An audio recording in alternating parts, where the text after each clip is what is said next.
tangan, kemudian kita gunakan handscoon ya. Nah, untuk handscoon yang pertama di sini kita menggunakan handscoon yang ukurannya sama ya, besar semua. Yang kecil habis. Oke, kemudian kita gunakan handscoon, kemudian kita atur posisi pasien. Ya, posisinya adalah disesuaikan dengan letak ataupun bagian dari WSD yang dipasang ya. Kalau dia sebelah kiri berarti miringnya ke kanan, kalau kanan miringnya ke kiri ya. Kalau pasiennya kondisinya sesek ya, boleh nanti sambil setengah duduk tapi dia agak miring ya. Jadi nggak harus dia lurus terlentang gitu ya, tetapi boleh dengan posisi setengah duduk ya. Kemudian kita pasang perlak plus alas.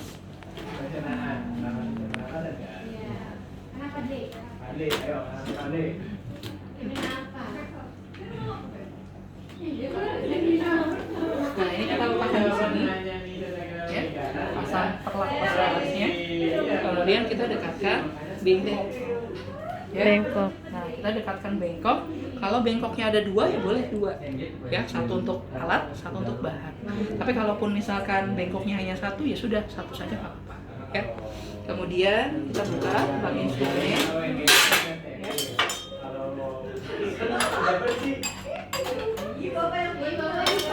Ini tuh cara pemasangan atau Perawatan? Kalau pemasangan ya ranahnya dokter ya. Jadi kita sebagai perawat hanya melakukan perawatan saja. sama mengganti gitu Pak kalau misalnya atau Iya, ini kan nanti botolnya kalau udah penuh ya kita ganti juga ya.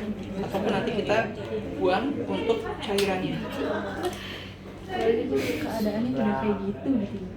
Udah 3 bulan itu gimana? Nah, kita siapkan cairan.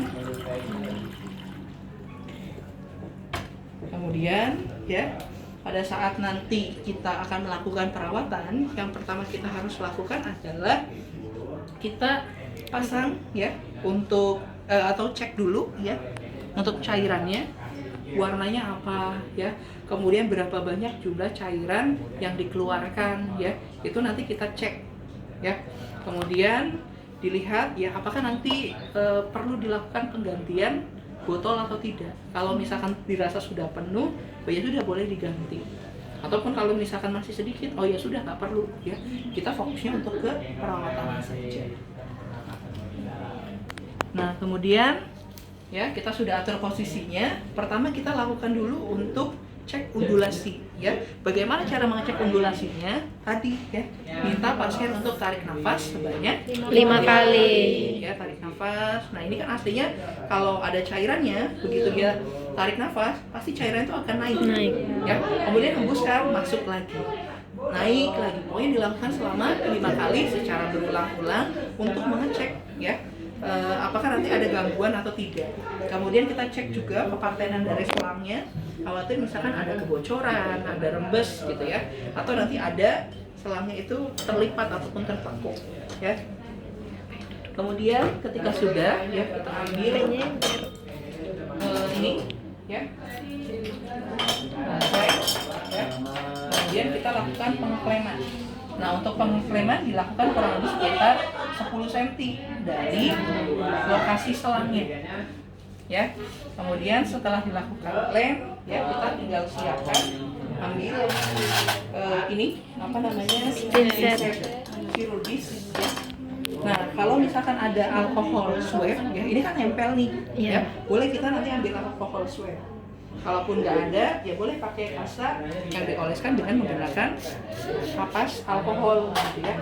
Nah, ini sambil nanti kita buka ya, untuk membuka terkait dengan plasternya ya.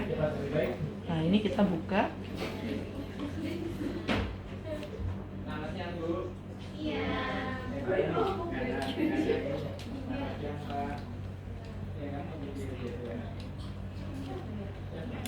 Nah, ini karena tadi lepas ya, jadi masuk.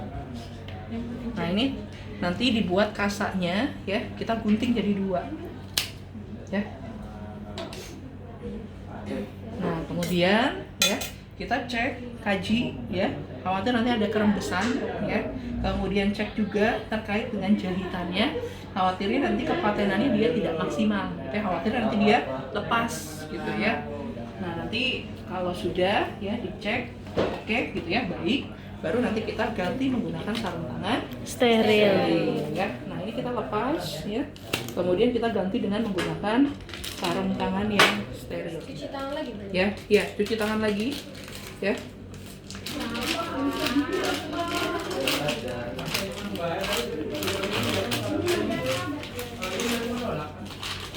Nah kemudian kita ambil ya sarung tangannya. Kalau perempuan ditanyain, setuju.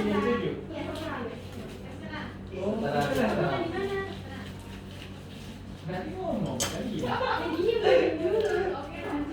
Tadi kebesaran nih malah kekecilan nih. Ya kan.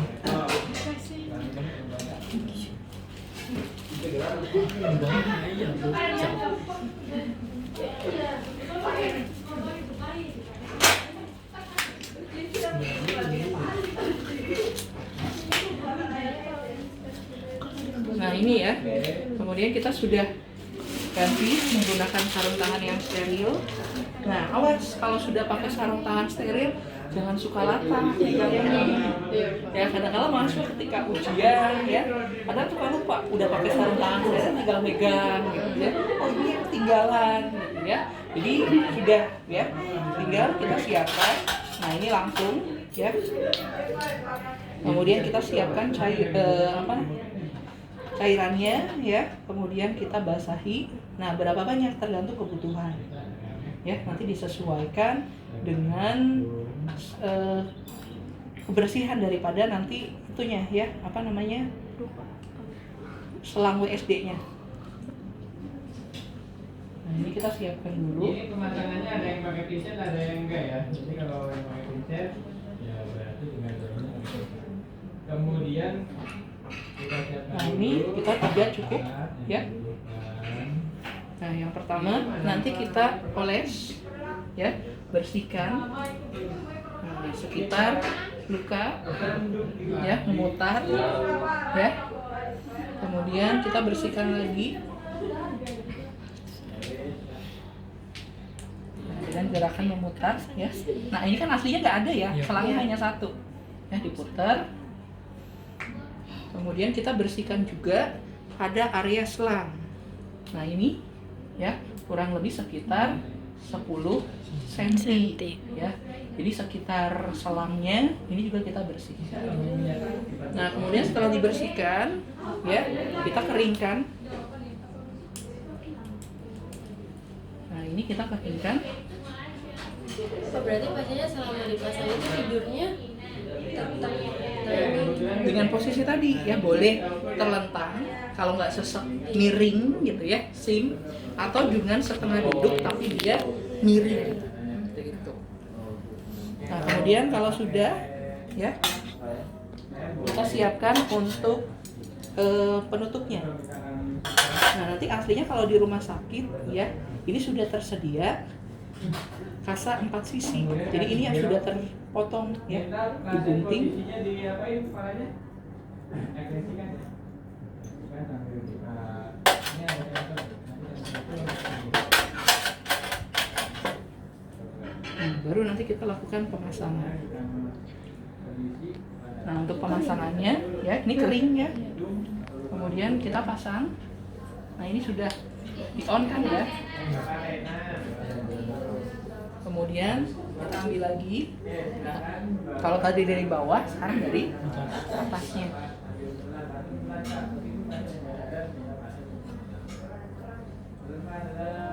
Ya. Kemudian kita ambil plaster. udah itu udah tutup ya.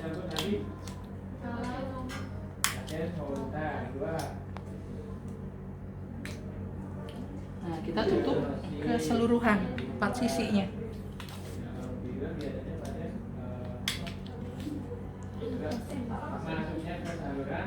Nah, ini aslinya kan ada ya, sebelah sini juga.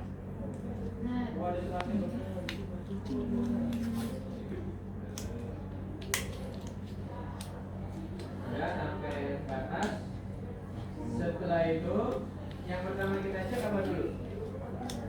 Patenannya menggunakan apa dulu? Nah, ada 3 cara dikasih. Nah, kemudian kita atas tutup kembali.